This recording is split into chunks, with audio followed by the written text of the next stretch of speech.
विषम संख्याओं को ज्ञात कीजिए। ठीक है, क्या प्रश्न में कहा गया? विषम संख्या।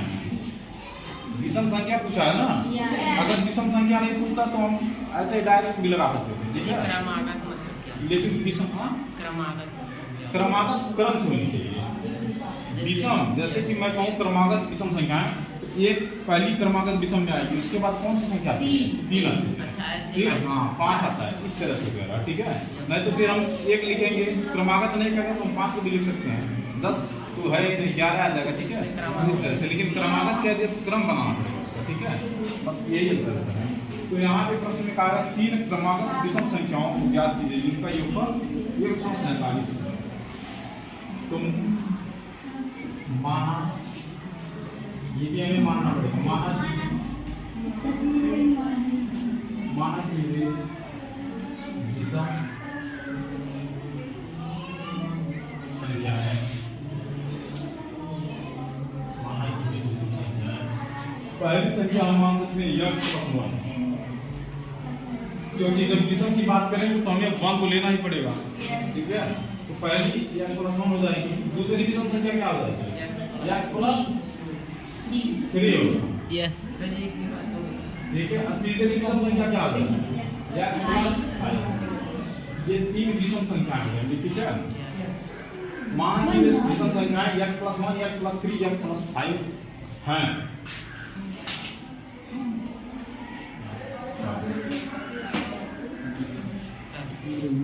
तब उसके बाद क्या? 3 क्रमागत विषम संख्याओं को ज्ञात कीजिए जिनका योगफल। अब देखो यहाँ पे बोला है ना कि जिनका योगफल, यानी कि जो संख्या हमने अभी माना है इन्हीं का योगफल दे रखा है। कितना दे रखा है? 147। तो तब अन्य संख्याओं का योगफल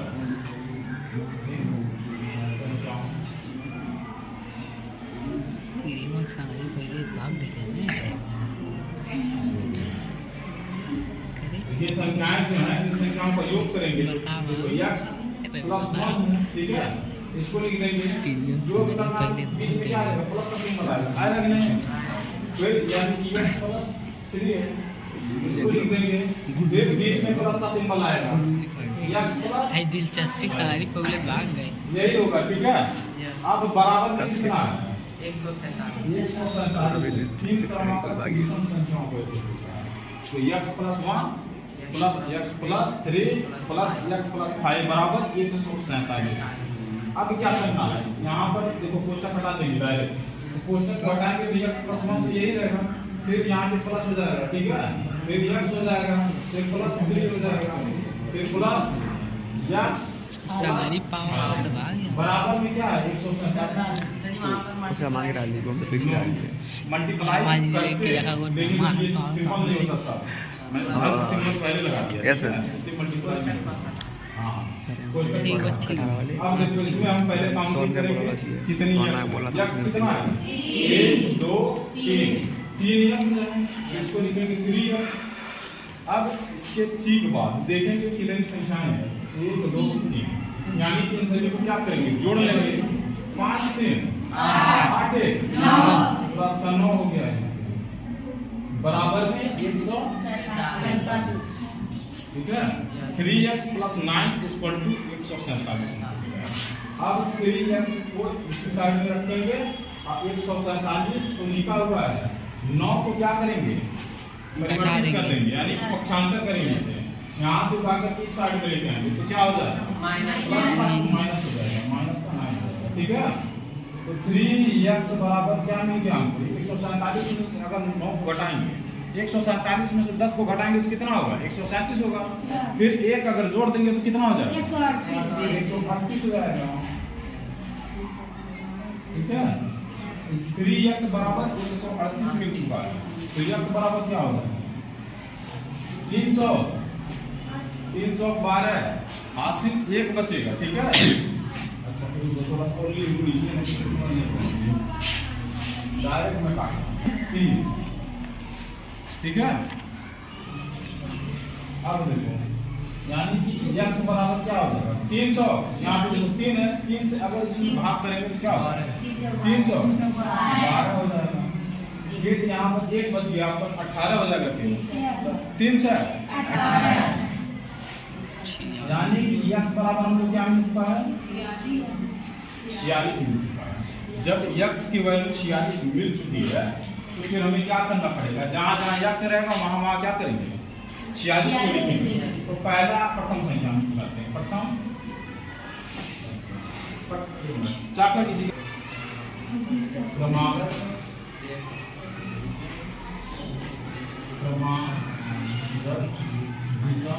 सवलिया गलत लगाना हमको देखिए, पहले हमको क्रमागत विषम संख्या मिली, अब इसके बाद दूसरी क्रमागत संख्या निकालना है। दूसरी संख्या दूसरी संख्या क्या करना है 46 तो है, 46 में हमको क्या करना है, कितना जोड़ना है प्लस का 3 जोड़ना है। 46 में प्लस का 3 जोड़ देंगे तो कितना मिल जाएगा 49 मिल जाएगा। तीसरी संख्या को बताएंगे, तीसरी संख्या, तो तीसरी संख्या बताने के लिए फिर हमको क्या करना पड़ेगा, यहाँ पर देखिए x प्लस 5, तो x के जगह पे क्या हो जाएगा 46 प्लस 5 हो जाएगा, ठीक है। इन दोनों को जोड़ेंगे तो क्या मिल जाएगा 51 मिल जाएगा। तो इस तरह से हमें जितनी भी क्रमागत विषम संख्याएं हैं वो मिल चुकी हैं, ठीक है। मिल चुकी है कि नहीं मिल चुकी है। यहाँ पे 47 पहली हो जाएगी, दूसरी 49 हो जाएगी, तीसरी क्या हो जाएगी 51। इस तरह से सवाल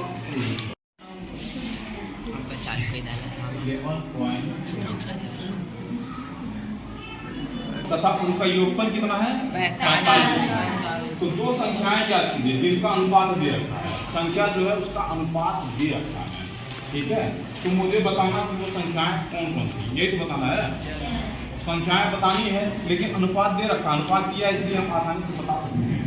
तो मैं कहूँगा कि दो संख्याएं ज्ञात कीजिए कहा है जिनका अनुपात 7/8 है तो उनका योगफल 45 है। तो हम कहेंगे कि माना कि ये संख्याएं, माना कि वे संख्याएं, माना कि ये संख्याएं 7x तथा 8x,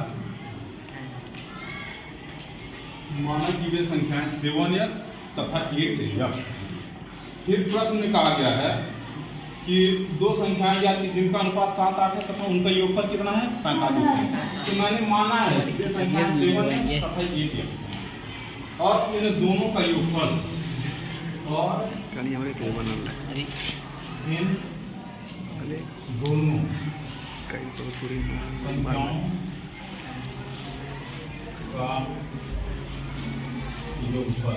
का योगफल कितना दे रखा है 45 बराबर 45। ये तो है। जब मैंने मान लिया है कि संख्याएं 7x तथा 8x है तो इन दोनों को जोड़ेंगे, इन दोनों संख्याओं को जोड़ने पर दोनों संख्याओं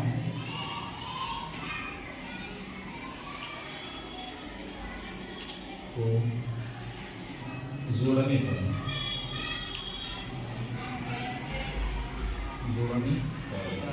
क्योंकि मैंने माना है, जब मैंने माना है 7x तथा 8x तो अब संख्याएं तो मुझको मिल गई है ना 7x 8x, तो इन दोनों संख्याओं को जोड़ेंगे। तो जोड़ने पर तो मैंने 7x प्लस 8x को जोड़ लिया, ठीक है। ये दोनों संख्या किसके बराबर है, यहाँ पर जो रखा है 45 उसके बराबर है कि नहीं 45 के बराबर है, कितना 45 तो यस इसके बराबर है। 7x प्लस 8x दोनों जब मिलेगी तो 45 के बराबर हो जाएंगी। अब मैं कह सकता हूँ कि ये दोनों संख्याएं इसके बराबर हैं, ठीक है। तो जब मुझे पता चल गया कि दोनों संख्याएं उसके बराबर हैं तो क्या मैं x की वैल्यू निकाल सकता हूँ, निकाल सकता हूँ। तो इन दोनों को आपस में क्या करेंगे जोड़ेंगे, ठीक है। तो अगर मैं 7 और 8 को जोड़ूंगा तो कितना होगा 15। तो यहाँ पर लिखेंगे 15 बराबर में 45, इतना लिख सकते हैं ना। x की वैल्यू निकाल सकता हूँ 45/15 कर सकता हूँ कि नहीं कर सकता हूँ। जब मैं x की वैल्यू 45/15 करूंगा तो तो मुझे साफ दिखाई दे रहा है कि जो 15 है 45 को क्या करेगा, काटेगा। काट देगा। जब 15 45 को काटेगा तो कितनी बार में कटेगा? 3 बार। 3 बार में। तो x बराबर कितना आ जाएगा? 3। जब मुझे x बराबर 3 मिल चुका है तो मैंने तो माना था ना यहाँ पर, Yes. माना कि ये संख्याएं 7x तथा 8x हैं। मुझे एग्जैक्ट नहीं पता था कि वो संख्याएं रियल में हैं क्या, ठीक है, लेकिन मैंने मान लिया था कि वो संख्याएं यही होंगी, ठीक है। तो जब मुझे x की वैल्यू मिल चुकी है तो अब करना क्या है, हम तुरंत x को जहाँ जहाँ x रहेगा वहाँ पर पुट करेंगे, ठीक है। तो मैं कहूँगा कि देखो, माना कि ये संख्या, एक संख्या मैंने 7x माना है, ठीक है, तो 7x माना है, तो देखो यहाँ पर x है कि नहीं है, तो इसके जगह हम क्या करेंगे, 3 को रख देंगे, ठीक है। अब जब इसका वीडियो में बता दे रहे हैं। क्या मिलेगा, ला दी रवि वीडियो 21 मिल जाएगा। तो एक संख्या हमको क्या मिल गई, 21 मिल गई। अब इसके बाद कौन सी संख्या, 8x है, 8x है। अब 8x के जगह पर, यानी कि 8 तो है ही, x के जगह पे क्या रखना पड़ेगा, 3 रखना पड़ेगा। जब इन दोनों को आपस में मल्टीप्लाई करेंगे तो कितना होगा, 24 होगा। यानी कि ये एक और संख्या मुझको मिल गई कि नहीं मिल गई? तो कह सकते हैं ये अगर प्रथम संख्या होगी, प्रथम संख्या अगर ये है तो दूसरी संख्या कौन सी हो जाएगी, 24। दूसरी ये संख्या हो जाएगी, ठीक है। इसी की कोई डाउट नहीं।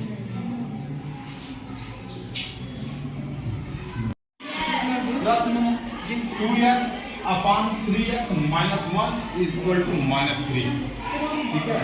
अब हमें पहले इसको सॉल्व करना पड़ेगा। सॉल्व करने के तुरंत बाद इसके उत्तर की हम जांच करेंगे, ठीक है। तो जब सॉल्व करेंगे तो आप लोगों को पता होगा कि ये बटे में है, तो क्या जो बराबर का सिंबल, बराबर के सिंबल के बगल में जो संख्या -3 है उसको क्या हम बटे में कर सकते हैं, कर सकते हैं। -3 बटा 1 लिख सकते हैं, ठीक है। या लिखें या ना लिखें उसके बाद तो हम लिखेंगे डायरेक्ट यहाँ चुकाएंगे। अब देखो यहाँ पर अगर 1 है, इसका तो क्या इसमें कोई परिवर्तन होगा, नहीं होगा। तो 2x है तो 2x ही रहेगा, ठीक है। यहाँ पे बराबर का सिंबल है तो बराबर का सिंबल लगा देंगे। ये जो संख्या इस साइड में चली जाएगी, जाएगी नहीं है, तो -3 है और ये कोष्टक में जाके वहाँ पर इस साइड में लगाएंगे, 3x -1 हो जाएगी, ठीक है।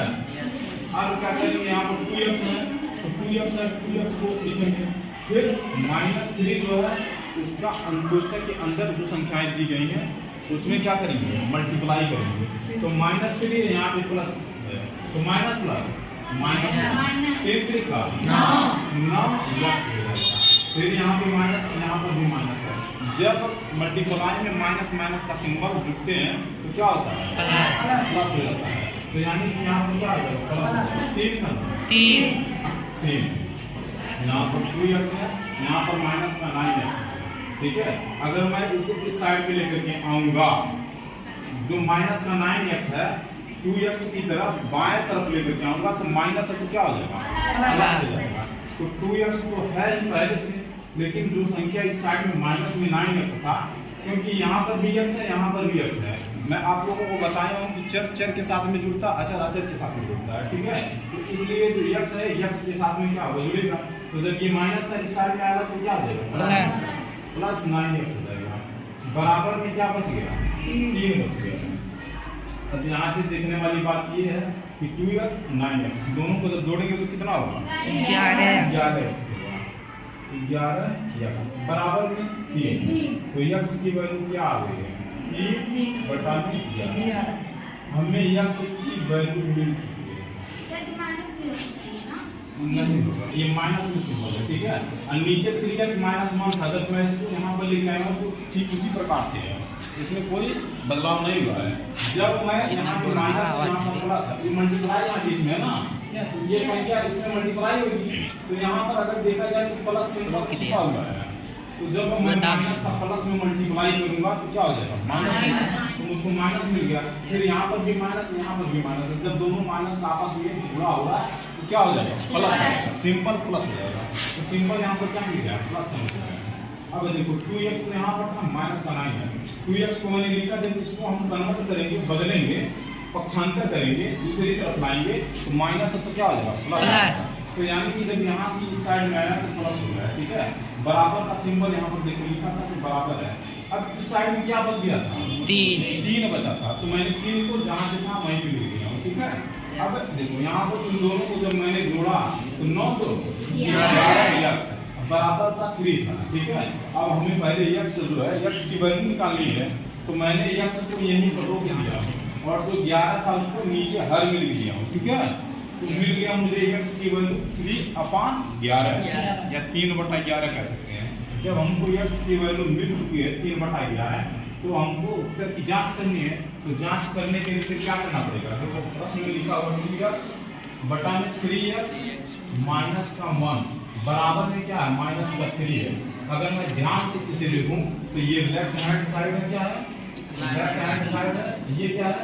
राइट हैंड साइड है। तो मैं अब यहाँ पर देखना चाहता हूँ कि जो -3 है, ये जो संख्या x दे रखा हूँ वहाँ पर, इसको रखने पे क्या इसके बराबर होगा तो कहेंगे कि हाँ बराबर है, नहीं होगा तो कहेंगे कि नहीं बराबर है, ठीक है। उससे जांच इसी तरह से हम कर सकते हैं। तो अब यहाँ पर 2 लिखा हुआ है, 2 लिख दिया। जहाँ जहाँ x है वहाँ 3/11 लिखेंगे, ठीक है। तो जहाँ जहाँ x देखो x यहाँ पर है तो वहाँ पे क्या लिखेंगे? 3/11। फिर बटे 3 है इंटू x बराबर क्या है? 3/11। तो मैंने यहाँ पर भी लिख दिया, ठीक है। अब बचा क्या? माइनस कॉमन बच गया, यही तो बचा है। फिर इसको और थोड़ा सा नीचे ला करके सिंप्लीफाई करेंगे। अब देखो यहाँ पर 2 गुणे 3/11 है, यानी कि ये जो 2 है ये भी अंश में ही है, इसके बटे 1 लिख सकता हूँ नहीं? देखो गुणा में ऊपर का ऊपर में गुणा होता है, नीचे का नीचे में गुणा होता है। तो 3 गुणे 6 बटे यहाँ पे 11 हो जाएगा। फिर बटे का सिंबल यहाँ पर बटे लगा हुआ तो बटे लगा दिया। फिर इसका इसमें मल्टीप्लाई करेंगे, 33 का 9 बटे में क्या हो जाएगा? 11 हो जाएगा। और क्या बचा है? माइनस का 1, ठीक है। अब थोड़ा सा और थोड़ा सा सिंप्लीफाई कर लेते हैं। 6/11 बटा में यहाँ पे अगर देखा जाए तो 9/11 है, तो 9/11 अगर लिखा हुआ है तो इसको माइनस का 1/1 कर सकते हैं, नहीं कर सकते हैं। तो यहाँ पे मैं देख रहा हूँ 11 यहाँ पर 1 है, तो इसके हल को क्या करना पड़ेगा? समान करना पड़ेगा। तो समान करने के लिए फिर इसमें हम क्या करेंगे? 11 का गुणा करेंगे। तो दोनों तरफ नीचे ऊपर दोनों तरफ 11 का गुणा होगा, ठीक है। जब मैंने 11 का गुणा किया तो अब थोड़ा सा इसको वैल्यू पे प्रभाव तो नहीं पड़ेगा, लेकिन अंश में उतनी संख्याएं आ जाएंगी। 6/11 हो गया बटे में 9/11 माइनस 1 गुणे 1 जब करेंगे तो क्या हो जाएगा? पहले मैं इसको लिख रहा हूँ, तो 9 माइनस का यहाँ पे 11 हो जाएगा, ठीक है। फिर बटे में 11 हो जाएगा, 1 होगा। और सिंप्लीफाई हमें करना है, तो 6/11 है वो तो ऐसे ही रहेगा, लेकिन जब यहाँ पर प्लस का 9 है, अब बगल में इसके माइनस का 11 है। जब प्लस के 9 में से माइनस के 11 को घटाएंगे तो कितना बचेगा? माइनस का 2 बचेगा, माइनस का 2 बचेगा, ठीक है। माइनस का 2/11 बचेगा। और जो इसको थोड़ा सा हम सिंप्लीफाई करेंगे तो 6/11 है। ये देखो जब इसको हम बटे में है ना, जब ये बटे वाला मल्टीप्लाई में होगा तो क्या हो जाएगा? जो हर रहेगा वो अंश बन जाएगा, जो अंश रहेगा वो क्या बन जाएगा? हर बन जाएगा। तो इसको लिखेंगे जब तो 11 बटा में माइनस का 2 लिखेंगे कि नहीं? फिर इससे ये क्या हो जाएगा? 2 3 6। तो ये देखो माइनस ही तो है, तो माइनस का उसको क्या मिल गया? 3 मिल चुका है, ठीक है।